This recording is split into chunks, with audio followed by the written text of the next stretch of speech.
നമസ്കാരം, എല്ലാവർക്കും പുതിയൊരു വീഡിയോയിലേക്ക് സ്വാഗതം. ഇന്ന് നമ്മൾ സംസാരിക്കുന്നത് ഇന്ത്യയിലെ ഏറ്റവും പ്രശസ്തനായ ഒരു പ്രേതവേട്ടക്കാരനെ കുറിച്ചാണ്. അദ്ദേഹത്തിന്റെ പേര് ഗൗരവ് തിവാരി. പ്രേതങ്ങളെയും അമാനുഷിക ശക്തികളെയും തേടിപ്പിടിച്ച് അതിലെ സത്യങ്ങൾ പുറത്തു കൊണ്ടുവന്ന ഒരു ധീരൻ.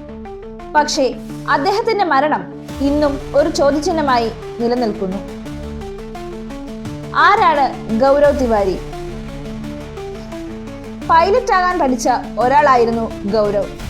എന്നാൽ അമാനുഷിക കാര്യങ്ങളോടുള്ള അദ്ദേഹത്തിന്റെ താല്പര്യം ജീവിതം മാറ്റിമറിച്ചു. 2009 അദ്ദേഹം ഇന്ത്യൻ പാരനോർമൽ സൊസൈറ്റി എന്ന ഒരു സംഘടനയ്ക്ക് രൂപം നൽകി.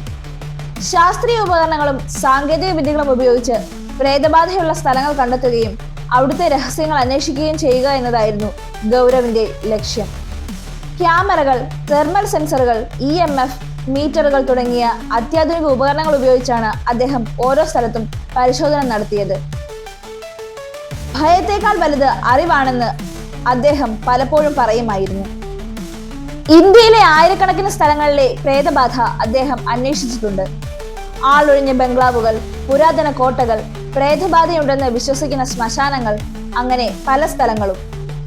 മുംബൈയിലെ മുകേഷ് മിൽസ്, ഭാംഗഡ് ഫോർട്ട്, ഡൽഹിയിലെ പ്രസിദ്ധമായ ചില സ്ഥലങ്ങൾ എന്നിവിടങ്ങളിലെല്ലാം അദ്ദേഹം അന്വേഷണം നടത്തിയിട്ടുണ്ട്. ചിലപ്പോൾ പ്രേതങ്ങളുടെ സാന്നിധ്യമുണ്ടെന്ന് പറയപ്പെടുന്ന ശബ്ദങ്ങൾ അദ്ദേഹത്തിന്റെ ഉപകരണങ്ങൾ രേഖപ്പെടുത്താറുണ്ട്. ഇതിനെല്ലാം പിന്നിലെ യാഥാർത്ഥ്യം കണ്ടെത്താൻ അദ്ദേഹം ശ്രമിച്ചു. TV ഷോകളിലൂടെ അദ്ദേഹം ഇന്ത്യയിലെ പ്രേതവേട്ടക്കാരൻ എന്ന നിലയിൽ പ്രശസ്തനായി. സണ്ണി ലിയോണുമായി ചേർന്ന് ഹോണ്ടഡ് വീക്കെൻഡ്സ് എന്ന ഷോയിലും ഫിയർ ഫയൽസ്, ഭൂത് ആയ തുടങ്ങിയ പരിപാടികളിലും അദ്ദേഹം പങ്കെടുത്തു. ഈ ഷോകളിലൂടെ ഇന്ത്യയിലെ പ്രേതകഥകൾക്ക് ഒരു ശാസ്ത്രീയ സമീപനം നൽകാൻ അദ്ദേഹത്തിന് സാധിച്ചു.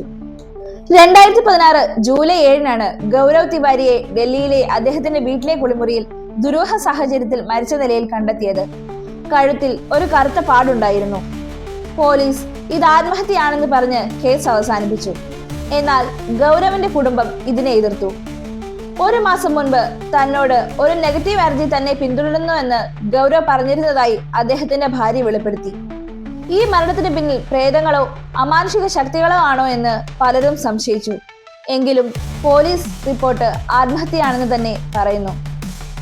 സത്യം എന്തായാലും ധീരനായ ഈ പ്രേതവേട്ടക്കാരന്റെ മരണം ഇന്നും ഒരുപാട് ചോദ്യങ്ങൾ ബാക്കിയാക്കുന്നു.